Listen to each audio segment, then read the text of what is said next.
I'm one of these guys, kind of like Matt and Ben, that got interested in airplanes. When I was 2 years old, I'd make Tinker Toy airplanes and I'd throw them and they wouldn't fly. I was so frustrated. But anyway, we lived near Mitchell Field in Garden City, and got to see all the airplanes during World War II. But I just want to. I got my career too, by the way, from model airplanes. As a little kid, saw the P-51s and everything. I wanted to be an Air Force pilot. I got my dream. And the Air Force paid for all my flying time for over 20 years, and that's great. Didn't even charge me for gasoline on that. But one of the things I want to do is just kind of say, here we are, RC modelers have the high-tech stuff that they're making. So many of you guys, Peter, Sergio, Nick, y'all making the super high-tech stuff. And RC modelers are making helicopters for Mars. So, where did it all come from? I just want to hit that real quick. Us old guys are dying off, you won't have the history anymore, right? So, try to get it. But, the good boys, brothers started with the old tube-type radios back in the 1930s. And there's ground-based transmitters. The guy I started flying with had a ground-based transmitter. You push the button, and a little rubber band escapement would kick it one way, and then the next time it might kick it the other way, and it might not. So sometimes it worked, sometimes it didn't. Did that have that big antenna? Yeah, that kind of just right. was huge. Yeah. He had a ham op license, so he was 53, everybody else was 27, but it's all super regen, non-selective, and of course that's the way all the early receivers were, and if any trucker came by and talked under CB radio, your airplane went crazy. Then we finally got into super hets, but they're a little bit bigger and heavier. But anyway, that started it, and then if you get the old Berkeley kits, you'll see the pictures of the radio installations. I'm going to build a helioplane when I get back with the big flaps on it and everything, but not the radios. But they show the 3-tube radios. The one I got in 1961, I think it was, had a single tube. It was a Craft. Took a 22.5 volt battery for the receiver and 135 volts in dry batteries for the transmitter, but it was handheld. But it was a relay. So, and I think you had to have another cell for the receiver beside the 22.5, and they were A cells, carbon zinc, folks. Anybody know carbon zinc? Alkalines came, man, we were in heaven. We just call them the cheap batteries now. Those are the cheap. I don't even know if they make them anymore. I think they still Yeah, do like for the hearing dollar aids. store.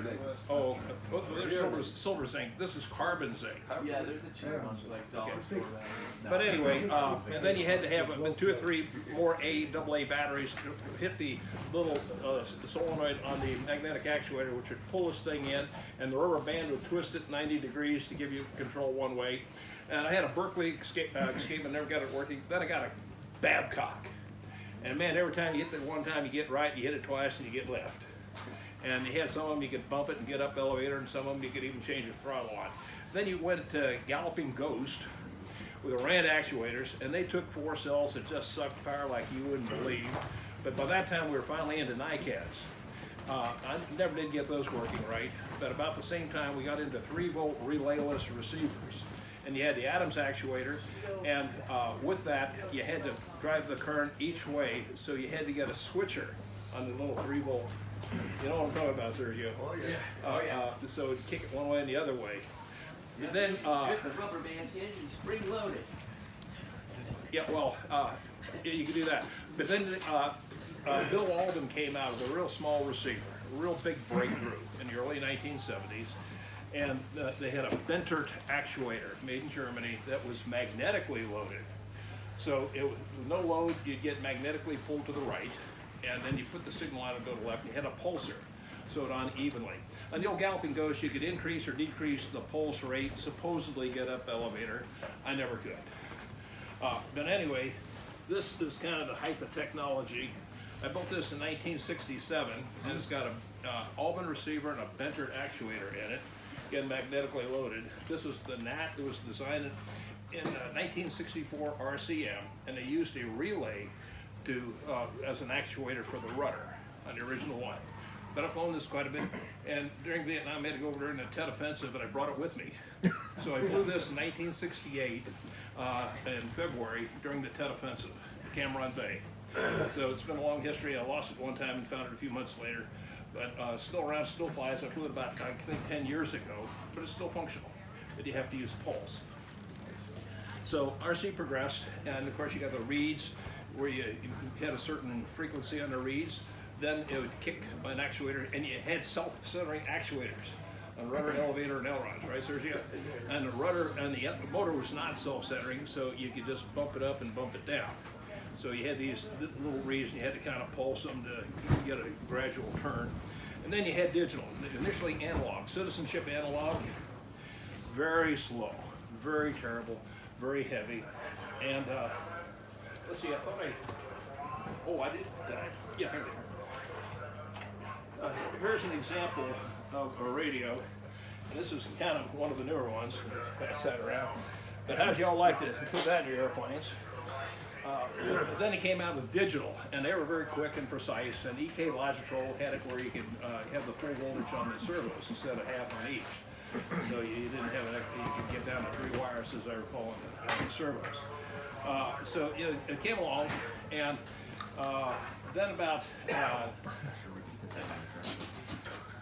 1971 or so, I got one of the, and we're going to let Joe talk about CO2, a little brown CO2 motor. I used an Altman receiver mounted actuator and a couple of Alpines, or no, I think there's still little 50 mil, or no, 20 mil Nikes or something, little tiny ones. So I got flying some very long flights, or a minute or two anyway, CO2 RC 1971.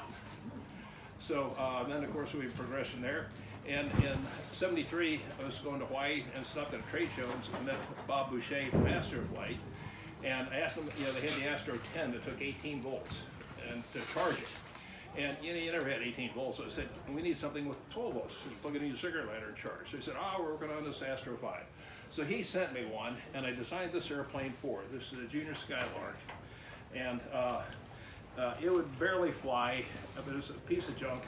It was built kind of like this one. This is another one Astroflight sent me. But just getting into the history of electric real quickly. But it had no power. But we found, Larry Miranda was over there, and he worked with me on this. We found a weed eater motor, and it gave about 2,000 RPM more. We were limited to 10 amps. And about, of course, 9.6 volts with the smaller one. We charge off 12 volts. But we got about another 2,000 RPM, and it would fly everything. And I built a little airplane, just standard little thing, and it'd fly almost out of sight. And you had to still have a separate battery for your receiver. Then a guy, Hardy Benson, came out with the first speed control. And it was about 2 inches square, kind of stuck out, so you had a cooling fin on it to try to keep it cool. But if you're at the intermediate throttle, it would heat up and go crazy on you, so you had to be pretty much on or off. So we did have that. But this, and Bob Boucher, I went to Bob Boucher, and he took it around the country touring it with the Astro 5. And then I said, we need a little more power, so he sent me an Astro 15, and again, built like this thing. Weighed a ton, didn't do anything, but we wanted it. So, I'm an economist, not an engineer. But I would kind of, in my mind, get the wiring, okay, and it's got so many turns of number 18 wire. Let's try this turns of number 20. And on about the 5th try, we were, again, 2,000 RPM more. And I built an airplane, I still have it at home, I didn't bring it. But I flew basically the AMA pattern, inside and outside loops, figure 8s, aileron rolls, in 1975. I've got movies of it, with a standard radio. And of course, then Cannon came out with this miniature radio, Bill Cannon out in California, and he had the cutting edge digital stuff for a long time. So we made progress, and of course that was before all this. Right now, of course, I have a brushless in it, and I still fly it. But about a year ago, I was doing an outside loop, and the hatch popped off, and I lost my batteries. So it dinged in a little bit. So I make sure my battery's on tight, and I have extra rubber bands if I do any outside loops with it. But that's the same airplane that we started flying with the Astro 5 in around 1974. So some things are old, and then I designed the bat that was published in one of the model magazines, along with a little bit slow that I was flying last night. But that's about 25 years old or so, stinged up a little bit, but it still flies good. And where I did have pulse originally, now I've got the digital radio. I've been using little park zones because you get the 2 receivers and everything, and of course they work well.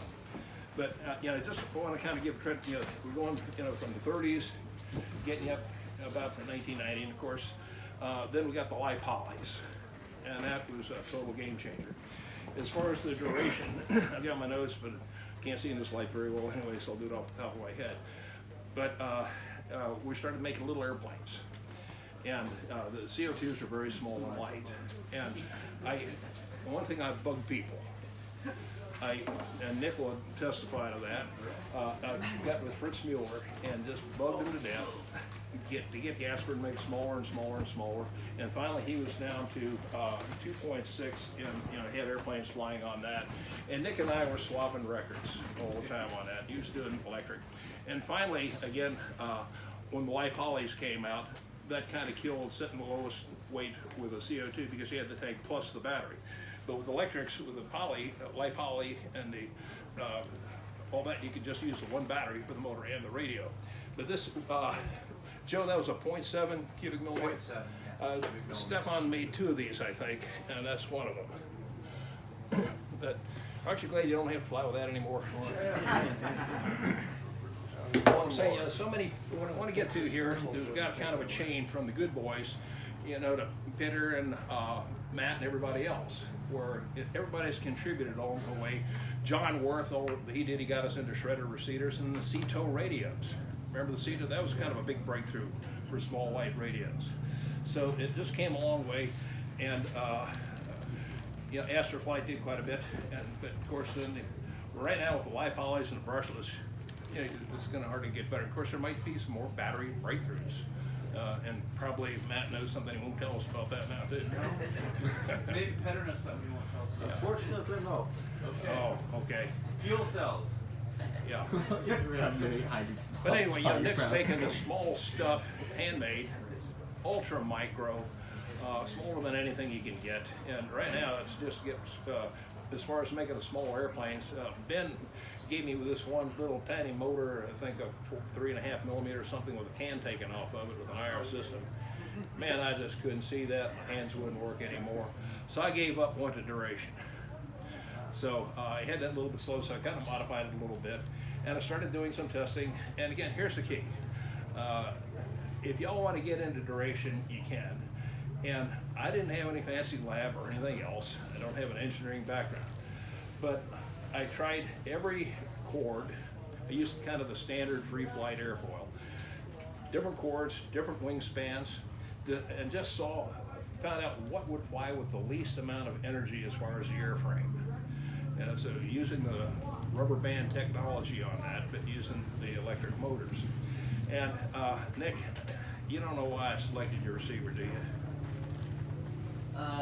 Doesn't take much power to run it. Here's the deal. A lot of these very nice receivers were drawing about 8 to 10 mils static. Now, Ray, plug your ears now. That only took 1 mil. And I had Fritz Mueller roll a 700 ohm actuator so you could give it full control, and you're only drawing about 1 mil. I don't know how much we can do with the wind blowing around here, but with this airplane and a 20 light poly, I flew over 1 hour. With a 20? With a 20 light poly, more than 1 hour. How much does that weigh? I forgot. He doesn't really. That's under 10 grams, right? It's under a pound. I don't know. You think we can pass that around? No. Yeah, pass it to the young guy in the back. But anyway, I got the best possible airframe. And again, you have to have it trimmed out perfectly. And you have it where it just makes a nice shallow turn. Can you just walk it in front of your table? Sure. Just to hold it up? Okay. But don't let people touch it. I don't want to go near it. Breathe on it. I'll Air sneeze. sneeze or But this one still has the look at record. it wrong. And what's the propeller technology, the build of the propeller? Okay, I'll try to get into that. But Okay, anyway, all right. I got the most efficient airframe that I could. And then I just, y'all do mathematics. To me, this West Technic propeller, I think it was about a 5-inch diameter, just seemed to me, and I do stuff by Siemens, and to be about the most efficient. David Lewis volunteered to drill holes in it and cover it with mylar to make it a little bit lighter. It's a Didel gearbox with a 4 millimeter motor, And so I tested about every 4mm motor there was. Here's a kid. You want to win? Work. Test. And I think it was a 12mm by 4mm motor was the best, and they're all different. So I got the best one, and I got about 40 or 50 of them. And again, I got my Radio Shack ammeter, and my little model airplane tachometer read within about 20. I've got two of my airplanes now that read 1 RPM. I didn't have that then. Matt, I'll let you hold it. All right. Yeah, Matt, hold it. So Pete, so Henry, I actually still have the original prototype of that prop. I was making carbon fiber props, and Walter at West Tech sent it to me, and it's got little red stuff on it. It was a nice design. He did a good job on it. But anyway, it just seemed to me, I do everything by what seems good. So I would get it flying around level, and land it and put the throttle at the same setting and see what RPM it was, 1800 RPM or something like that. Then I'd go back with a good motor like this 12mm by 4mm, and I'd try every gear ratio that Dydell ever came up with, to give me that at almost full throttle. I wanted to climb just a little bit, but when the battery starts to sag, I want to be able to maintain altitude too. Give it a toss, man. I got the best ratio. Then I got about 40 or 50 of these motors, and I think I just had a little standard propeller on them, to get it on and off easy. And just holding it in my hand, my boy's bedroom, I hit the tack on it with my little Radio Shack ammeter, and I recorded and numbered them, 1 through 50, RPM, amperage. And they're not created equal. The same batch, you'd have on high amperage, low power. High amperage, high power, low amperage, low power. Then I found one with high amperage, low power. So I stuck that in there and tested it. It went just about right.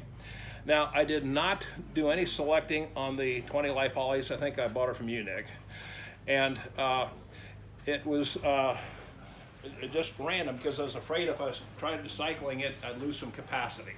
So I just randomly selected it. Should I set it down? Yeah. Here, let me give it to you. Beautiful.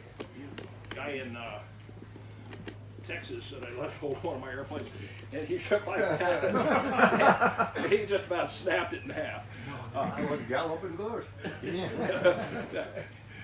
It just about became a ghost too.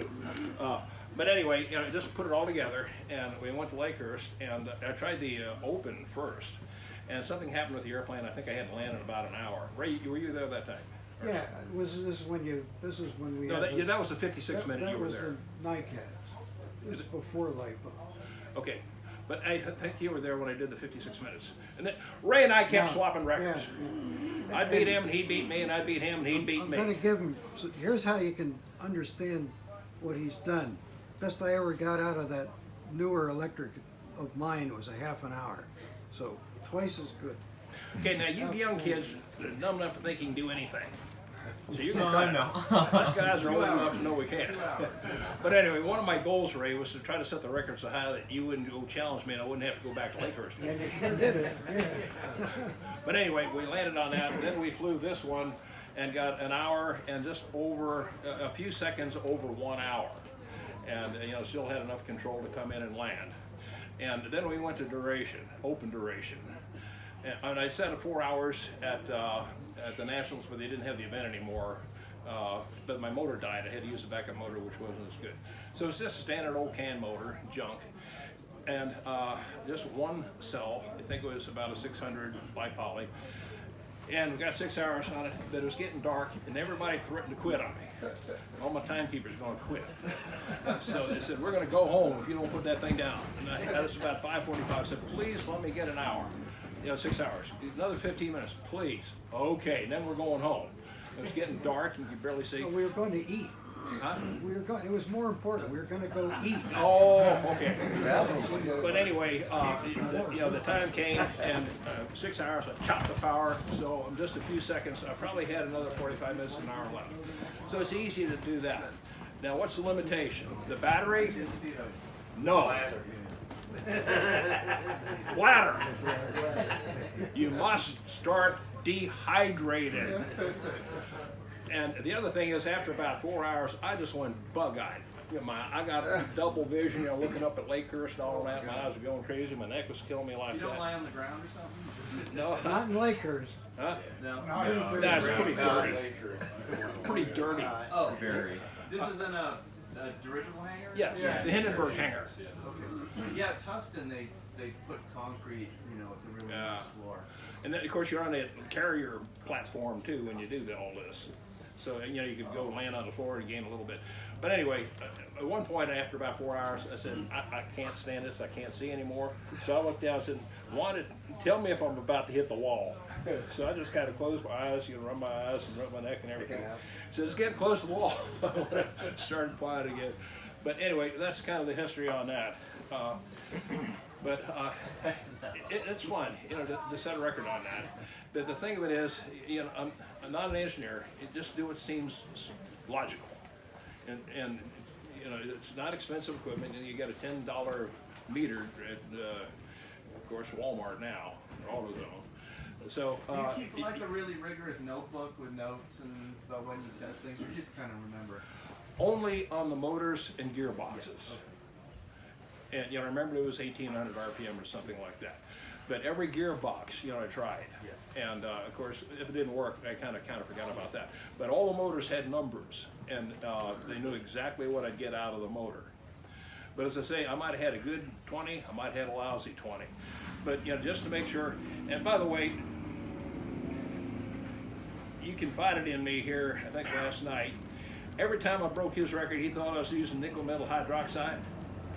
And I didn't fess up to him, but every time he broke my record, I thought he was using nickel metal hydroxide. Yeah, we neither trusted the other. So when I signed that 56-minute record, he said, "Wanda, can I look at the airplane?" And he looked down there. There are NICADs. You could, if you were good, you could take the sleeve off a NICAD and stick it on a nickel metal.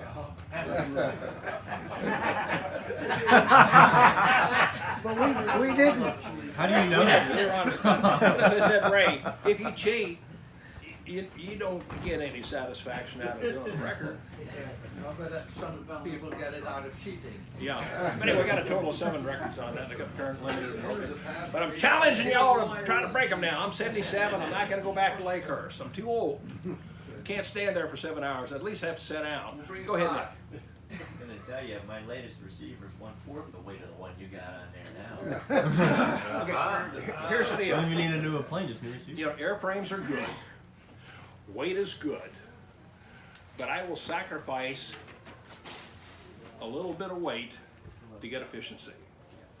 The whole thing you're trying to do is not burn electricity. So do the math. 20 milliamp hour li-poly battery, you fly for over an hour.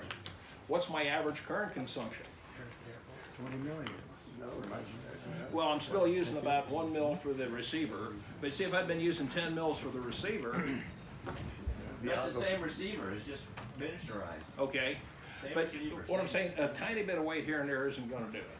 But it's the efficiency. How little current can you draw? That's what it's all about. Except in opening, it doesn't matter. Henry, I'm surprised you didn't get one of these battery discharge testers and actually test the cells, because anybody who's done it, you'll know, oh, that cell, brand new, works better. Can you do that with li-polys without losing capacity? Yes. Okay, I didn't know that. You're talking 2007, I think it was on Well, this. you do like one discharge. You're not. I did test my Every utility time you li-polys. discharge, you're ruining your battery a little bit. But do it like But once. you can tell in one discharge, that's a Right, good one cell. discharge. Yeah. And then you're like, oh, it goes in the good stack. You don't have to go all the way either. Yeah, no. What did you say, Matt, about slow discharging? No. But regardless, I took a random battery that Nick sent me and did that, and just to make sure that nobody'd have any doubts about what it was. When it landed, I had CD come over there. By the way, his birthday was exactly mine, May 16, 1942. And I cut the battery off in his presence, and I said, "You take this, you keep that. If anybody has any questions about it, let them look at the numbers on it, let them weigh it, let them do whatever they want to it that's 20 live poly. Because it did seem a little ridiculous on that long one, 20 live poly. But anyway, what I'm pointing out, you know, look how much John Worth did. You know, that fine gentleman. Don't you miss the guy? Yes. Bill Brown making all these CO2s possible. And, you know, the GB, that's Gasper and Brown, he went over and spent some time with Stefan and came up with the GB12. But then they kept making this thing smaller, and I kept pushing for so these tanks are too heavy. You know, you have junky tanks. So he got machining them out, and Joe will tell you a little bit more on that.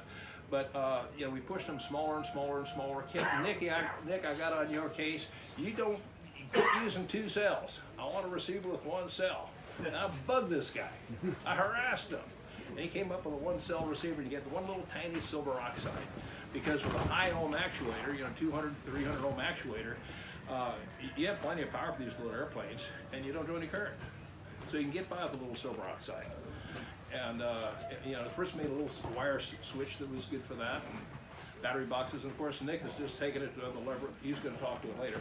But I just wanted to look at the history, and you know, Astroflight. So many of these people did so much. I'm neglecting half the people. Dave Roblin. Oh, great guy. Nyrak. And what he did. Mueller. Rick Ricing. Daisy. By the way, Joe is here. Joe. Yeah, I have it in the car. I'm like, gonna bring okay. Can you go get it? Rick came out to my house in Missouri, my farm, picked him up at Bob Selman's house, and he flew the Daisy out of my garage because, you know, we didn't have very much even ground. Amazing, 3-channel. He had the actuators turn 90 degrees so they magnetically biased each other to keep centered. Yep. Brilliant stuff. Small, light. We still had the 3 NICADs, but brilliant breakthrough. And the carbon fiber. And Joe's got one. He's converted it over to CO2. But you know, Idel, you know, so many people. So what I'm saying, we didn't get where we are now without all these other links. You know, David Lewis said, I'm you know, don't know engineer. I forget, systems engineer. I get what everybody else does and just stick it together. You know, somebody makes a motor, somebody makes a gearbox, somebody. Scott Christensen used to select good balsa for me, and I got my covering from Ray and David Lewis both. So, you know, everybody came up with all this stuff. The free flight guys got the basic efficiency designs. I stole it. You see my funny little wingtips on that? Del Ogren had that at Iraq. And just one of these gut things, it looked like that'd be minimum wingtip vortices efficiency, so I put it on there. I don't know if it works or not, but you know, it seems to work good. But you know, all these guys, Peter, and of course now the ball's with Matt and Ben and all these guys. And let's say Ben got us so small I couldn't work anymore and I gave up. That's where I quit. But Joe's going to bring in a Daisy here in just a second. But any questions real quick? And then we'll turn it over to Joe. So how much did the indoor plane weigh roughly?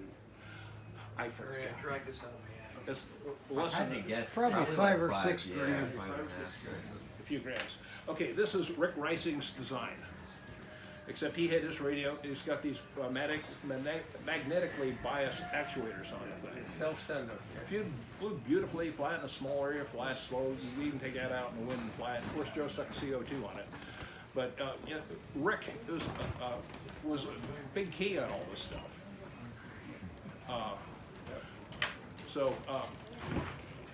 So many people, okay? I didn't invent anything, okay? I came up with nothing new. I just stuck some stuff together. Joe, nobody has any questions?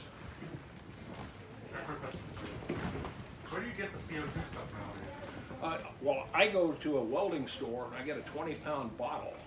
And then I've got a bottle out in my car, it holds about a pound. And Bill fixed a hose where you can hook it onto that bottle, put the other one in the freezer to get it cold, and then fill up the 1 pound. The other thing you can do is we've got a lot of these little fillers, and I think Joe will get into that. The pellet gun CO2 cartridges and fill it like that. But, I actually need the motors, not the CO2. where do you get motors? Yeah. eBay. Well, the Black Sheep Squadron in Yeah. LA, Los Angeles still has stock and they sell them. I took too much of that, sorry. It's part of their club.